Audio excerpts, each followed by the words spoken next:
السلام علیکم، میں ہوں فیصل تارڑ۔ آج 4 اکتوبر 2021 ہے اور آج دن ہے پیر کا۔ اس ویڈیو کے اندر ہم نے بات کرنی ہے سویڈن کے اندر گستاخانہ خاکے بنانے والا ملعون جہنم واصل ہو گیا ہے۔ افغانستان کے حوالے سے بات کرنی ہے جہاں پر داعش کے خلاف طالبان کی جنگ جاری ہے اور داعش کی جانب سے بھی طالبان پر حملے کیے جا رہے ہیں، اور اس سارے گھٹیا اور غلیظ کھیل کے پیچھے کس کا ہاتھ ہے، کون حالات خراب کرنا چاہ رہا ہے اور ذبیح اللہ مجاہد کی زندگی کو کتنا بڑا خطرہ ہے، اس کے علاوہ بھی کچھ چیزیں میں نے آپ کے سامنے رکھنی ہیں۔ سب سے پہلے وہ تمام لوگ جنہوں نے ہمارے پیارے نبی کے خاکے بنانے کی کوشش کی، ان کی توہین کرنے کی کوشش کی، اللہ کی جانب سے ان پر ایسا عذاب نازل ہوا کہ وہ تڑپ تڑپ کر دنیا سے رخصت ہوئے۔ جنہوں نے بھی گستاخی کرنے کی کوشش کی ان کا حال کتوں سے بھی برا ہوا۔ آپ جانتی ہیں کہ ایسے بہت سارے لوگ آئے جنہوں نے نبوت کا جھوٹا دعویٰ کیا اور ان کی موت کس طرح سے گٹروں کے اندر ہوئی۔ اب بھی ایک ملعون جس نے 2007 کے اندر ہمارے پیارے آقا کے نبی آخر الزمان کے خاکے بنائے تھے، آج وہ ایک ٹریفک حادثے کے اندر جہنم واصل ہو گیا ہے اور اس کی لاش کی بوٹیاں ہو گئی ہیں، کچل گیا ہے مکمل طور پہ اور جھلس گیا ہے، یعنی عبرت ناک انجام ہوا ہے گستاخ رسول کا۔ سویڈن کا جی یہ ملعون ہے لارس ویلکس۔ لارس ویلکس نام ہے اس کا۔ 2007 کے اندر اس نے خاکے بنائے تھے، امت مسلمہ کی جانب سے احتجاج کیے گئے تھے، اس کے بعد اسے پولیس کی حفاظت میں رکھا جاتا تھا۔ جدھر بھی اس نے موو کرنا ہوتا تھا سویڈن کے اندر تو پولیس کی حفاظت میں ہوتا تھا۔ آج بھی یہ پولیس کی حفاظت میں تھا۔ سویڈن کے ایک قصبے سے گزر رہا تھا اپنی گاڑی میں، ایک ٹرک آتا ہے، ٹرک اتنی تیزی سے آتا ہے کہ اس گاڑی کے پرخچے اڑ جاتے ہیں اور 2 پولیس اہلکار جو کہ لارس ویلکس کی حفاظت پر مامور تھے وہ بھی مارے جاتے ہیں اور یہ غلیظ شخص بھی جہنم واصل ہو جاتا ہے۔ تو دنیا کے اندر ہی قدرت نے اسے ایک عبرت ناک سزا دی ہے، اور قدرت کے ساتھ جو چھیڑا چھاڑی کرتا ہے قدرت اس سے انتقام لیتی ہے۔ دنیا کے اندر ہی اس کا اتنا برا حال ہوتا ہے کہ وہ پوری دنیا کے لیے ایک عبرت بن جاتا ہے، ایک سبق بن جاتا ہے۔ بے شمار مثالیں آپ کے سامنے پہلے ہیں، نمرود کی مثال آپ کے سامنے ہے، یزید کی مثال آپ کے سامنے ہے کہ جس نے بھی خدا کے قوانین کو توڑنے کی کوشش کی یا توڑا، یا جس نے خدا بننے کا دعویٰ کیا، نبوت کا جھوٹا دعویٰ کیا، یا جس نے قانون قدرت سے کھیلا، اور خاص طور پہ جس نے اللہ کے محبوب ترین نبی جن کی خاطر یہ کائنات تخلیق کی گئی ہے ان کی گستاخی کی، تو اللہ نے انہیں کبھی معاف نہیں کیا۔ ان کا حال اسی طرح سے ہوتا ہے جیسا آج ہو چکا ہے۔ تو یہ ہے مغرب جو آزادی صحافت، آزادی رائے کی بات کرتا ہے اور وہ مسلمانوں کا دل دکھانے میں سب سے آگے ہوتے ہیں۔ ایک اور خبر میں نے آپ کے سامنے رکھنی ہے مغرب ہی کے حوالے سے، آپ کے ہوش اڑ جائیں گے۔ خبر جی آئی ہے کہ فرانسیسی چرچ میں 3000 سے زائد پیڈوفائلز کے کام کرنے کا انکشاف۔ اب کچھ لوگوں کو سمجھ آ گئی ہوگی، زیادہ کو نہیں سمجھ آئے گی۔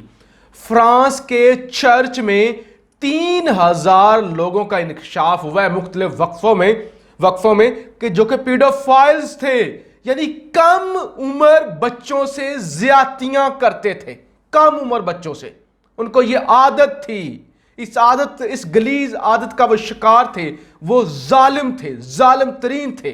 اور آج بھی سب سے زیادہ جو ڈارک ویب کا دھندا ہے وہ یورپ کے اندر ہی دیکھا جاتا ہے۔ تو یہ چرچ کے اندر 3000 میں سے زیادہ تر لوگ چرچ کے پادری تھے، چرچ کا سٹاف تھا، یعنی مسلمانوں کو تنقید کا نشانہ بنایا جاتا ہے لیکن یہ بھی سب سے زیادہ چھٹے ہوئے ہیں بچوں کے ساتھ زیادتی کرنے میں یا کرائم کے حساب سے، یہ سب سے آگے ہیں۔ اور فرانس کا تو آپ نام ہی نہیں مت لے کہ کیا وہاں پہ مسلمانوں کے ساتھ امتیازی سلوک ہوتا ہے۔ اور جو عزت ان کے صدر کی ہے، میکرون کی ہے، کہ ایک دفعہ وہ جاتا ہے پبلک میں، اسے چپیڑیں پڑ جاتی ہیں، دوسری دفعہ وہ گیا ایک ہفتہ پہلے، اسے انڈے پڑ گئے ہیں، اور آج یہ انکشاف ہو گیا کہ فرانس کے چرچ میں 3000 ایسے لوگوں کا انکشاف ہوا ایک چرچ میں، پتہ نہیں اور کتنے چرچ ہوں گے۔ اس کے علاوہ جی اب ذرا افغانستان کے حوالے سے بات کر لیں، بات لمبی ہو رہی ہے۔ ایک اور خبر ابھی میں نے آپ کے سامنے اردن کے حوالے سے رکھنی ہے۔ کابل کے اندر جی آپریشن جاری ہے، کابل کے اندر آپریشن جاری ہے طالبان کی جانب سے، اور 3 داعش خراسان کے جنگجو جہنم واصل کیے گئے ہیں۔ یہ ابھی کی تازہ ترین خبر ہے کہ کابل کے اندر آپریشن کیا گیا ہے طالبان کی جانب سے داعش کے خلاف، اور 3 جہنم واصل ہوئے ہیں خراسان، داعش خراسان کے کمانڈر جنگجو۔ اب کل رات کو خبر آتی ہے کہ ذبیح اللہ مجاہد ایک مسجد کے اندر ہوتے ہیں، عیدگاہ مسجد، کیونکہ ان کی والدہ کا انتقال ہو گیا تھا تو فاتحہ خوانی کے لیے ایک محفل رکھی گئی تھی۔ اس مسجد کے باہر خودکش دھماکہ ہو جاتا ہے، 5 لوگ مارے جاتے ہیں۔ اس کے بعد طالبان ایکشن لیتے ہیں اور داعش کو وہ ڈھونڈ ڈھونڈ کر مارنا شروع کر دیتے ہیں۔ اب سوال یہ پیدا ہوتا ہے کہ داعش کو کون آپریٹ کر رہا ہے؟ داعش کو آخر کیا مسئلہ ہے؟ آپ کو پتہ ہے، آپ جانتے ہیں، اور پوری دنیا بلکہ جانتی ہے کہ داعش کو فنڈنگ کرنے والا سب سے بڑا ملک انڈیا ہے۔ داعش کے سب سے زیادہ دفاتر انڈیا کے اندر ہیں، اور انڈیا کا بیڑا غرق ہوا ہے افغانستان کے اندر۔ انڈیا کی ڈوبی ہے انویسٹمنٹ، انڈیا کو اس خطے میں سب سے زیادہ خطرہ ہے، تو لہٰذا یہ سب کچھ انڈیا کر رہا ہے۔